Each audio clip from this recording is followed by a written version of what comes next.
नमस्कार, मैं सुमन शर्मा आप सबका स्वागत करती हूँ। सबसे पहले हम भाषा विज्ञान का आज का हमारा टॉपिक है।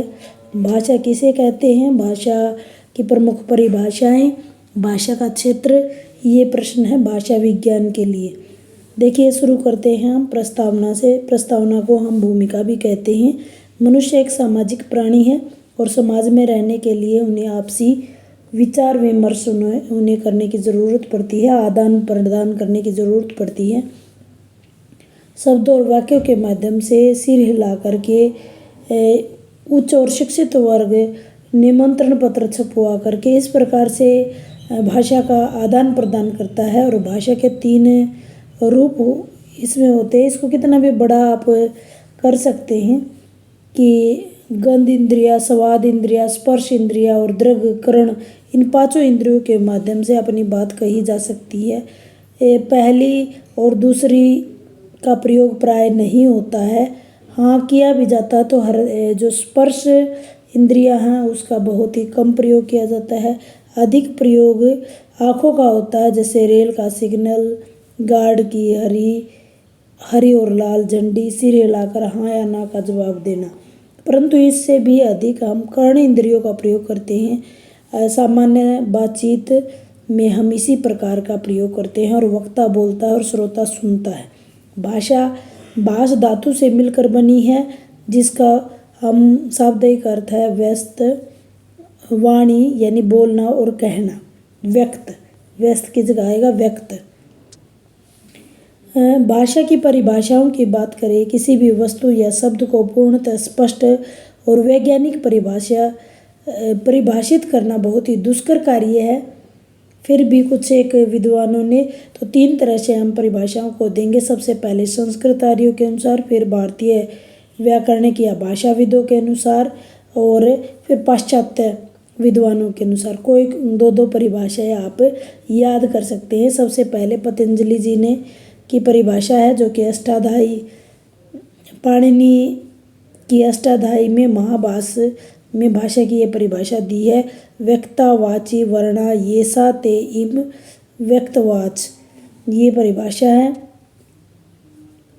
दूसरी परिभाषा आप अमरकोश के अनुसार याद कर सकते हैं, ब्रह्मी तू भारती भास गिर वाक वाणी सरस्वती। इसके अनुसार हम आधुनिक भारतीय विद्वानों की बात कर लेते हैं। सबसे पहले हम कामता प्रसाद गुरु की परिभाषा, जो कि आप बचपन से याद करते आए हैं। भाषा वह साधन है जिसके द्वारा मनुष्य अपने विचार दूसरों पर भली बातें प्रकट कर सकता है और दूसरों के विचार आप स्पष्टतः समझ सकता है।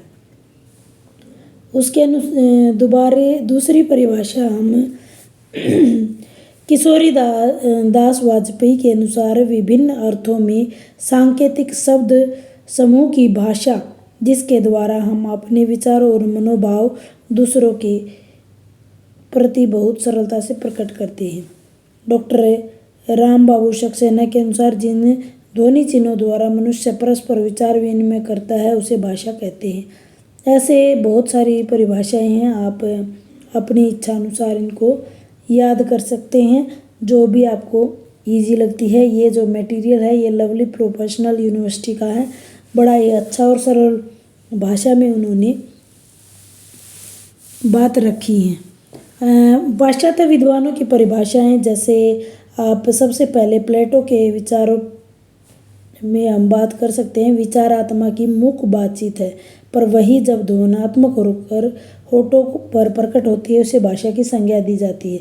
मैक्स मूलर, जो कि बहुत बड़ा भाषाविद है, उनके अनुसार भाषा और कुछ नहीं, केवल मनुष्य के चतुर बुद्धि द्वारा आविष्कृत एक उपाय है जिसकी मदद से हम अपने विचार सरलता और तत्परता से दूसरों पर प्रकट कर सकते हैं और चाहते हैं कि इसकी व्याख्या प्रकृति की उपज के रूप में नहीं बल्कि मनुष्यकृत पदार्थ के रूप में करना उचित है।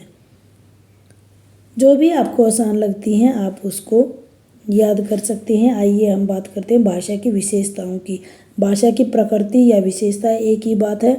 यहाँ सिर्फ हम पॉइंटों की बात करेंगे। लिखना क्या है वो अपने आप ये लिख पाओगे।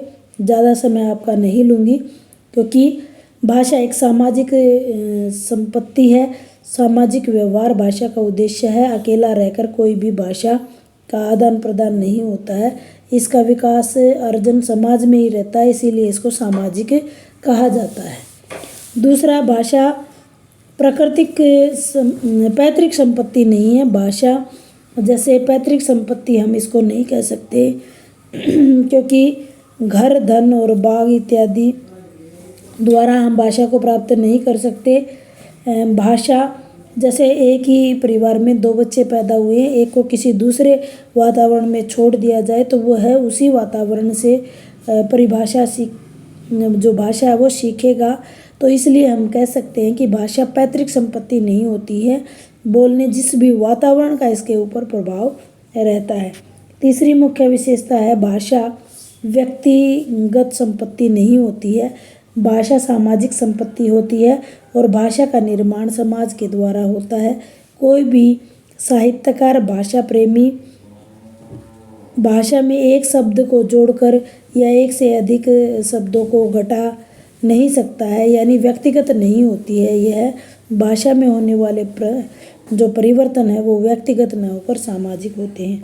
भाषा अर्जित संपत्ति है, जैसा कि आपको पता है कि यह सीखी जाने वाली है, पैतृक संपत्ति नहीं है। भाषा को कोई भी किसी भी उम्र में इसको सीख सकता है। भाषा व्यवहार अनुकरण द्वारा अर्जित की जाती है। जैसे अभी पहले बात की हमने कि भाषा को अर्जित की जा सकती है, अनुकरण द्वारा सीखी जा सकती है। जैसे कि पंजाबी व्यवहार का क्षेत्र में जो बच्चा अभी पैदा हुआ है तो वो शुरू से ही पंजाबी बोलना शुरू कर देगा। अगले पॉइंट की तरफ चलते हैं। भाषा सामाजिक स्तर पर आधारित होती है, यह भी हम बार बार डिस्कस कर चुके हैं।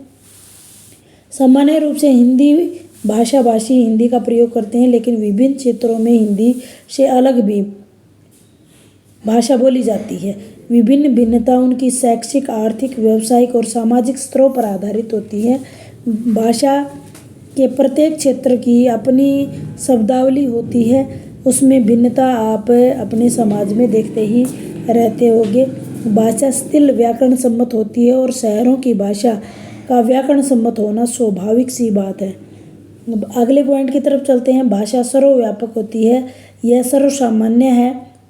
सर्वमान्य है कि विश्व में समस्त कार्यों का संपादन प्रत्यक्ष या परोक्ष रूप से भाषा से ही होता है। समस्त भाषा ज्ञान पर आधारित होती है और ये शब्दकोश के माध्यम से बढ़ती है और मनुष्य के मनन, चिंतन और भाव अभिव्यक्ति का मूल साधन भाषा होती है। भाषा सतत प्रभावमयी है, हमेशा चलती रहती है। ये समुद्र की भांति न होकर यह एक नदी की भांति होती है, हमेशा गतिशील होती है। इसमें कुछ शब्द जो हैं हमेशा के लिए बाहर हो जाते, कुछ हमेशा इसके अंदर इंक्लूड होते रहते हैं। 9वां इसका पॉइंट है, भाषा संप्रेषण मूलतः वाचिक होता है। वाचिक भाषा संप्रेषण सांकेतिक, आंगिक और लिखित या यांत्रिक रूपों में होता है, लेकिन इसकी कुछ सीमाएं होती हैं। बहुत ज़्यादा रूप से ये वाचिक ही माना जाता है, यानी बोलने से ही। अनेक अनपढ़ लोग लिखित भाषा से अनभिज्ञ होते हैं, लेकिन वाचिक भाषा सहज, स्वाभाविक और आकर्षक होती है। भाषा चिर परिवर्तनशील होती है। चिर का मतलब लगातार परिवर्तनशील होती है। इसमें धीरे धीरे करके इसमें परिवर्तन आते रहते हैं। अनुकरण की अपूर्णता, शारीरिक, मानसिक भिन्नता, भौगोलिक, सामाजिक और सांस्कृतिक परिस्थितियों की भिन्नता, इस प्रकार से इसमें बदलाव आते रहते हैं। भाषा का प्रारंभिक रूप उच्चारित होता है। आप जानते हैं कि उच्चारण से इसको सीखा जाता है। भाषा का आरंभ जो है वाक्य से होता है। भाषा मानकीकरण रूप पर आधारित होती है। भाषा परिवर्तनशील है, लेकिन कुछ न कुछ इसका मानकीकरण किया जाता है। अब रह के कौन कौन से रूप है, कौन सा जो है पैरों में लगता है, कौन सा ऊपर चढ़ता है, तो ये मानकीकरण के कारण ही होता है। भाषा संयोगात्मक से वियोगावस्था की ओर बढ़ाती है। विभिन्न भाषाओं के प्राचीन, मध्ययुगीन और वर्तमान स्वरूप को अगर आप देखेंगे तो आपको नजर आएगा कि ये संयोगात्मक से वियोगात्मक की तरफ ले जाती है, संश्लेषणात्मक से विश्लेषणात्मक की, यानी वियोगावस्था की तरफ ले जाती नजर आती है। भाषा का अंतिम रूप नहीं होता है कभी भी। भाषा हमेशा परिवर्तनशील होती है। अंतिम रूप अगर कोई इसको ढूंढता है तो यह निरर्थक है, कभी भी इसका अंतिम छोर हमें नहीं मिलता है। भाषा का प्रवाह कठिन से सरलता की तरफ होता है। भाषा जो है नैसर्गिक क्रिया है और भाषा की निश्चित सीमाएं होती हैं। भौगोलिक क्षेत्र इस प्रकार से 18 यहाँ पॉइंट हैं, इनमें से अगर 10 या 12 पॉइंट भी आप याद रखेंगे तो आपके लिए महत्वपूर्ण होंगे। निष्कर्ष आप लिख सकते हैं। यह प्रश्न था हमारा, भाषा किसे कहते हैं, इसकी परिभाषाएं और इसके विशेषताएं। उम्मीद करती हूँ छोटे से वीडियो के माध्यम से आपको सही जानकारी मिल पाई होगी। भाषा विज्ञान की लगातार कक्षाएं आपको मिलती रहेंगी। बने रहिए। धन्यवाद।